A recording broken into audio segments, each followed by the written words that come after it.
Donald ট্রাম্পের বাণিজ্য যুদ্ধের সবচেয়ে বড় লড়াই শুরু হতে যাচ্ছে তার নিজের দেশেই। মার্কিন প্রেসিডেন্ট তার দ্বিতীয় মেয়াদে বৈদেশিক নীতির সবচেয়ে প্রভাবশালী হাতিয়ার হিসেবে ব্যবহার করছেন ট্যারিফ বা আমদানি শুল্ককে। মার্কিন সিনেটে এই শুল্কের বিরুদ্ধে একটি প্রস্তাব পাশ হয়েছে, যা নিয়ে আগামী বুধবার শুনানি অনুষ্ঠিত হওয়ার কথা, যেখানে ব্যবসায়ী ও বিভিন্ন অঙ্গরাজ্যের জনপ্রতিনিধিদের মুখোমুখি হবেন ট্রাম্প।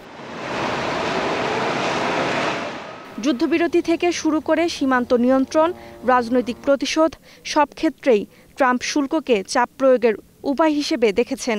ভারত ও ব্রাজিলের মতো প্রধান বাণিজ্যিক অংশীদারদের উপর ৫০% পর্যন্ত আমদানি শুল্ক বসিয়েছেন।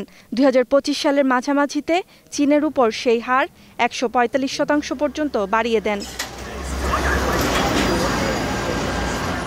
এদিকে ট্রাম্পের শুল্কারোপের বিরুদ্ধে যুক্তরাষ্ট্রের সুপ্রিম কোর্টে চলমান মামলা প্রসঙ্গে ক্ষুদ্র ব্যবসায়ীদের একটি দল ও কয়েকটি অঙ্গরাজ্য দাবি করছে, ট্রাম্প প্রশাসনের আরোপ করা বেশিরভাগ শুল্কই অবৈধ ও সেগুলো বাতিল করা উচিত।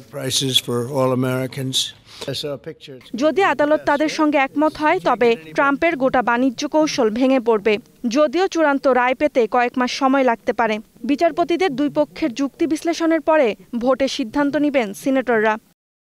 এই মামলায় মূলত নির্ধারিত হবে ট্রাম্প আন্তর্জাতিক জরুরি অর্থনৈতিক ক্ষমতা আইনের আওতায় ট্যারিফ আরোপের বৈধ ক্ষমতা রাখেন কিনা। যদিও ট্রাম্প এই মামলাকে ঐতিহাসিক ও মহাকাব্যিক লড়াই হিসেবে বর্ণনা করেছেন। ট্রাম্প আসলেই হেরে গেলে মার্কিন সরকারকে হয়তো আমদানি শুল্ক হিসেবে আদায় করা বিলিয়ন ডলার ফেরত দিতে হতে পারে।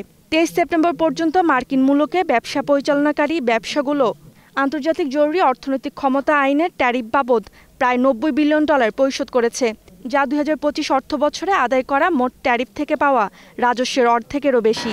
মামলা চলাকালীনও ব্যবসাগুলোকে সেই ট্যারিফ দিতে হবে। তবে বাণিজ্য আইন বিশেষজ্ঞরা বলছে, সুপ্রিম কোর্ট যেভাবেই রায় দিক না কেন, অন্যান্য ট্যারিফ ব্যবস্থার মাধ্যমে শুল্ক আরোপ করবেন ট্রাম্প, যা ছিল ট্রাম্পের বাণিজ্য নীতির সবচেয়ে বড় হাতিয়ার। Roksana Rimi, star news.